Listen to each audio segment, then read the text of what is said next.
এক দুদিন নয়, প্রায় এক বছর ধরে বাড়ির একাংশ থেকে এভাবেই চুইয়ে পড়ছে তেল। কার্নিশ, পাইপ, দেওয়াল থেকে শুরু করে বাড়ির একটা বড় অংশ রীতিমতো তেল পড়ার কালো মোটা দাগ পড়েছে সর্বত্র। কিন্তু তেলের উৎস কি? কোথা থেকে আসছে এই তেল? উত্তর জানা নেই বাড়ির সদস্যদের। পুরসভা, থানা, যাদবপুর বিশ্ববিদ্যালয়ের আইআইপিসি ডিপার্টমেন্ট থেকে একেবারে ওএনজিসি। তেলের উৎস সন্ধানে একাধিক দরবারে করা নেড়েছে বাড়ির মালিকরা। উপর দিকে উঠছে, সানসেটে চলে যাচ্ছে, নিচে তেল ড্রপ ড্রপ পড়ছে।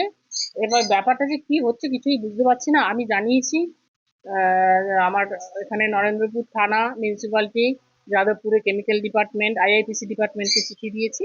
এবার ওনারা কি ব্যবস্থা নেবেন। সমস্যা দেখা যাচ্ছে কি একটা কালো বার্নের মতন হচ্ছে, এটা কি থেকে হচ্ছে আমরা বুঝতে পারছি না।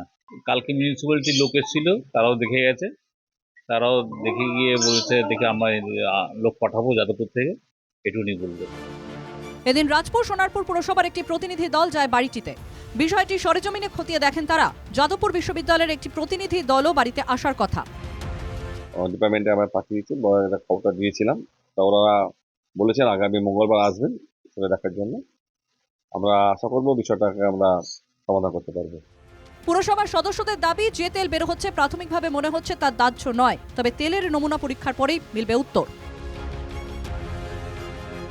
সোনারপুর থেকে উজ্জ্বল সরকারের রিপোর্ট, এনকে টিভি বাংলা।